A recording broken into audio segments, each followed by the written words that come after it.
आज केंद्रीय मंत्री सामाजिक न्याय एवं आधिकारिक मंत्रालय ने केंद्रीय डॉक्टर वीरेंद्र कुमार ने भारत सरकार के सामाजिक न्याय और अधिकारिता मंत्रालय द्वारा जेपी पैलेस होटल आगरा में चल रहे 2 दिवसीय चिंतन शिविर के समापन के उपरांत पत्रकार वार्ता आयोजित कर जानकारी देते हुए बताया है कि चिंतन शिविर में 29 राज्यों के विभागीय अधिकारी तथा विभिन्न राज्यों से 10 मंत्री उपस्थित रहे। उन्होंने कहा है कि चिंतन शिविर में राज्य सरकारों द्वारा चलाई जा रही योजनाओं की राज्यों की सहभागिता से विस्तृत समीक्षा की गई। चिंतन शिविर में मंत्रियों का विभागीय अधिकारियों द्वारा अपने सुझाव व जानकारी साझा की गई। चिंतन शिविर में प्रश्नोत्तर सत्र में सभी राज्यों के अधिकारियों व मंत्रियों को एक दूसरे की योजनाओं को जानने व समझने का अवसर मिला।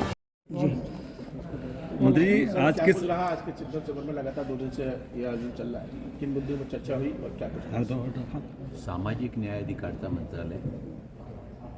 एवं दिव्यांगजन सशक्तिकरण विभाग के द्वारा कल से आगरा में 2 दिवसीय चिंतन शिविर का आयोजन यहाँ पर किया गया। इस चिंतन शिविर में देश के 29 राज्यों से शासकीय हमारे विभागों के दोनों विभागों के अधिकारीगणों का और 10 माननीय मंत्रीगणों की उपस्थिति इस कार्यक्रम में हुई, जिसमें दोनों विभागों के द्वारा केंद्र सरकार के द्वारा जो योजनाएं चलाई जा रही हैं उन योजनाओं के बारे में समीक्षा हुई, राज्यों की सहभागिता के बारे में हुई, राज्यों के अधिकारियों के उसमें सुझाव रखे गए, माननीय मंत्रीगणों के द्वारा भी अपनी बातें रखी गई। एक एक योजना पर विस्तृत रूप से अधिकारियों के द्वारा उसकी जानकारी दी गई और जानकारी के बाद फिर उसमें कोई माननीय अधिकारीगण कुछ जानकारी पूछना चाहते हैं या माननीय मंत्रीगण कुछ जानकारी पूछना चाहते हैं, उसके लिए 2 दिन में पूरा अवसर उसके लिए दिया गया। वो योजना चाहे अनुसूचित जाति वर्ग के लिए छात्रवृत्ति योजना हो, प्री मैट्रिक की हो, पोस्ट मैट्रिक की हो, फेलोशिप की हो, नेशनल ओवरसीज की हो, स्किल डेवलपमेंट की हो, फिर वो शिल्प समागम की हो, दिव्यांगजनों के लिए उनके लिए छात्रवृत्ति की बात हो,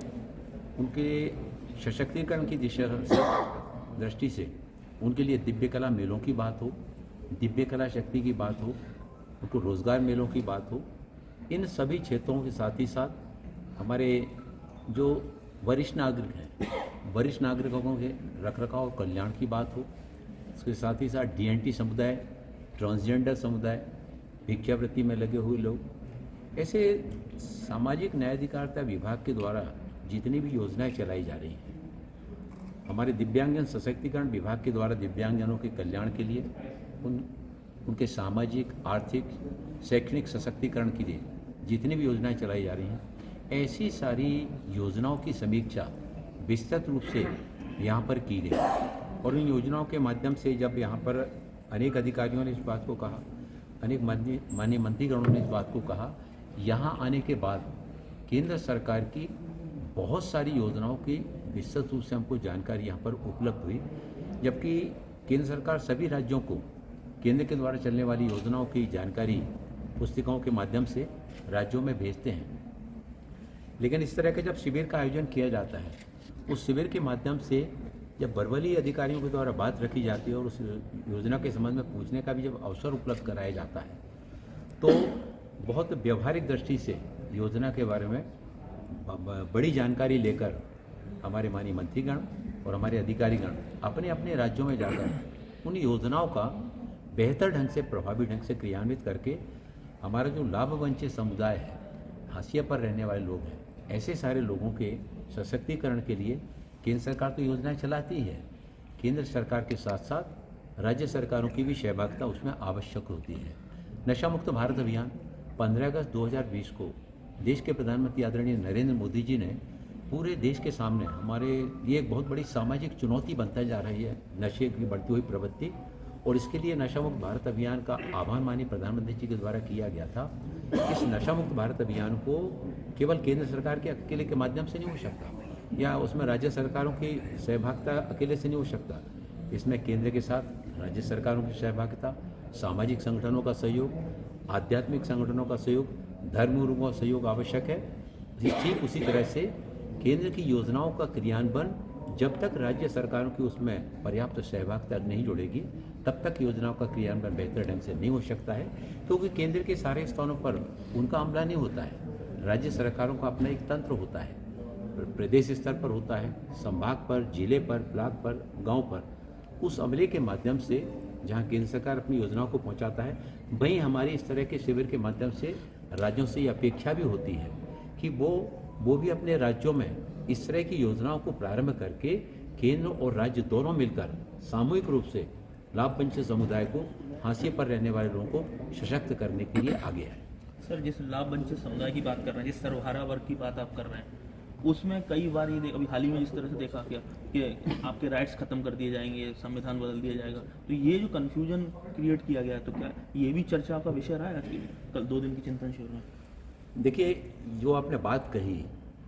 ये राजनीतिक दृष्टि से लोगों ने अपने राजनीतिक लाभ के लिए उस समाज में एक भ्रम फैलाने का काम किया। हमको तो बड़ी हंसी आई कि जब चुनाव के दौरान एक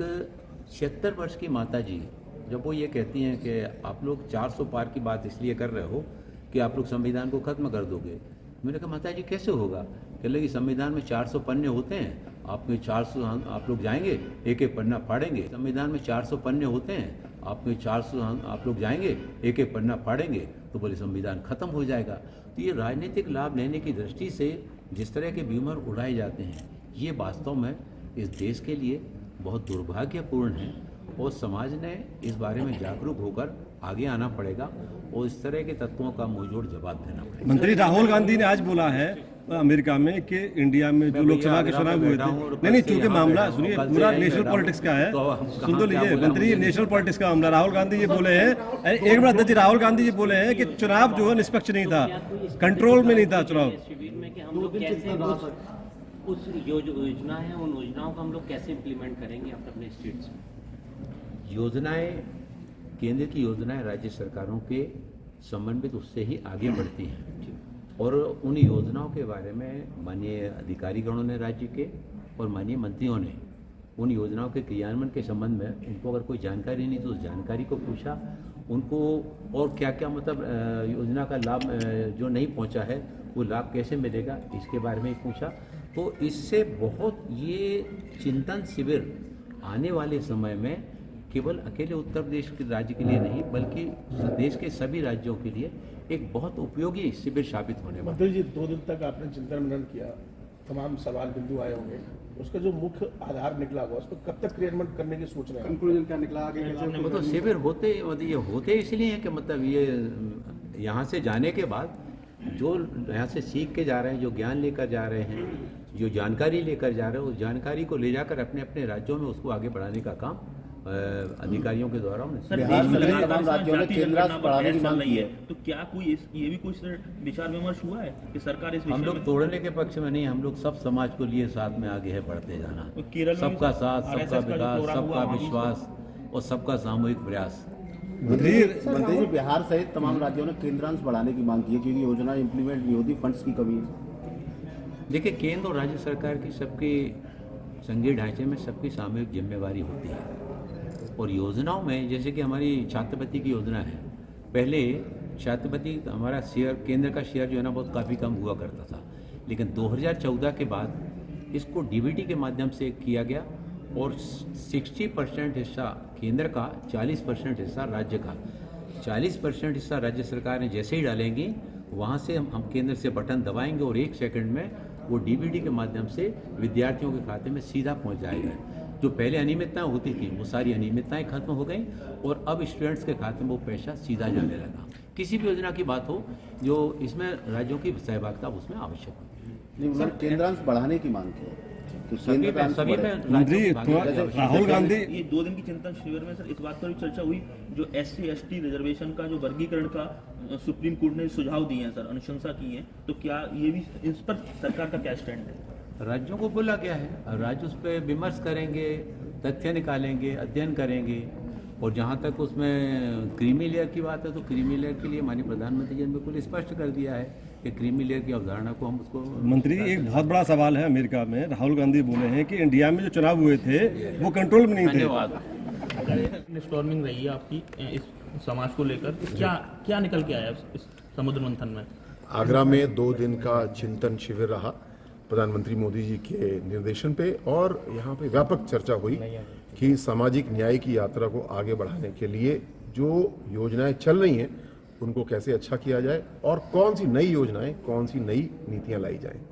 इसके ऊपर व्यापक चर्चा हुई। उत्तर प्रदेश को खासकर बहुत अच्छे सबक मिले, और मैंने आदरणीय मंत्री जी नरेंद्र कश्यप जी, आदरणीय मंत्री जी संजीव गुण जी ने हमने तय किया कि इस चिंतन शिविर के बाद हम एक तुरंत 10 दिन के अंदर एक्शन शिविर करेंगे। जो हमने सबक लिए उस पर हम कार्रवाई शुरू करेंगे। 2 उदाहरण देना चाहूँगा। स्कॉलरशिप के मामले में केंद्र सरकार ने जो आकलन किया उसमें उत्तर प्रदेश की परफॉर्मेंस अच्छी है, लेकिन हम उससे संतुष्ट नहीं, हम उसको और अच्छा करना चाहते हैं। हमारे बच्चों को स्कॉलरशिप पूरी मिले, समय से मिले, कोई बच्चा ना छूटे, साथ साथ कोई घपले का मौका भी किसी को ना मिले। इसके लिए हम काम को आगे बढ़ाएंगे। सर दूसरा, जहाँ पे हम और अच्छा करना चाहते हैं उद्यमिता के दृष्टिकोण से, अनुसूचित जाति, ओबीसी, एसटी सभी वर्गों को जो आगे बढ़ने के लिए कौशल विकास की आवश्यकता है, बिजनेस कुछ लगाने के लिए यानी उद्यमिता की आवश्यकता है, उसके लिए हम लोग ने बहुत सारी स्कीमों के बारे में मंथन किया। बहुत तेजी से आगे बढ़ेंगे। सर, ये इसकी वजह, ये चिंतन शिविर उत्तर प्रदेश आगरा में की वजह क्या है? क्या ये जो लोकसभा चुनाव में जो आपको अपेक्षित परिणाम नहीं मिले हैं वोट बैंक इसका, खासकर SC ST OBC समुदाय का, तो क्या लगता है कि इस नज़रिए से भी इसको देखा जाए? मेरे ख्याल से ऐसा ना देखा जाए, और ऐसे चिंतन शिविर सारे मंत्रालय करते हैं। प्रधानमंत्री मोदी जी ने एक बहुत अच्छी पहल ये की कि ऐसे शिविर दिल्ली से बाहर होने चाहिए ताकि राज्यों को भी अपना अपना योगदान करने का मौका मिलता है। मैं समझता हूँ ये आगरा का, उत्तर प्रदेश का सौभाग्य कि माननीय मंत्री जी डॉक्टर वीरेंद्र कुमार जी ने उत्तर प्रदेश में आगरा को चुना। हमने अनुरोध किया कि उत्तर प्रदेश को, आगरा को, हमारे अन्य भी एक से एक सुंदर सुविधा संपन्न नगर हैं, वहाँ पे भविष्य में छोटे बड़े ऐसे शिविर हों। सर, यूपी में इनकाउंटर पॉलिटिक्स बड़ी तेजी से चल रही है लगातार। एनकाउंटर पर जाति पॉलिटिक्स सर, तो क्या कहेंगे सर उस पर? देखिए, जो घटना अभी हाल की है जिस पे चर्चा हो रही है, ये अखिलेश यादव जी समाजवादी पार्टी ने पुनः अपना चरित्र एक बार स्पष्ट कर दिया। अपराधी अपराधी है, लेकिन कानून का राज सबके लिए बराबर होना चाहिए। इनकी नीति हमेशा से रही है, लड़के हैं गलती हो जाती है, और योगी जी की नीति है जिसकी जो गलती है उसको सजा मिलेगी। वो नवाब ब्रांड पॉलिटिक्स करने वाले कन्नौज के बलात्कारी हों या पुलिस के ऊपर गोली चलाने वाले हों, हमारी पुलिस आज सक्षम है, उसका मनोबल ऊपर है। अगर पुलिस के ऊपर कोई गोली चलाएगा तो पुलिस को ये अधिकार है, उसका दायित्व भी है कि आत्मरक्षा के लिए या दूसरों की रक्षा के लिए गोली चलाए। इस केस में भी यही हुआ। जो उसकी प्रक्रिया है, मजिस्ट्रियल जांच आदि वो सब की जा रही है। इसमें कोई राजनीति नहीं होना चाहिए, ना जाति के आधार पे, ना किसी आधार पे। ये कानून का राज है, और इसी नीति पे चलते हुए आज योगी जी ने उत्तर प्रदेश को एक अच्छी कानून व्यवस्था दी है। उसको न हम लोग बिगड़ने देंगे, न उत्तर प्रदेश की जनता चाहती है कि वो जरा सा भी बिगड़े। टॉप स्टोरी ब्यूरो के लिए आगरा से आकाश जैन के साथ राजेश तोमर की रिपोर्ट।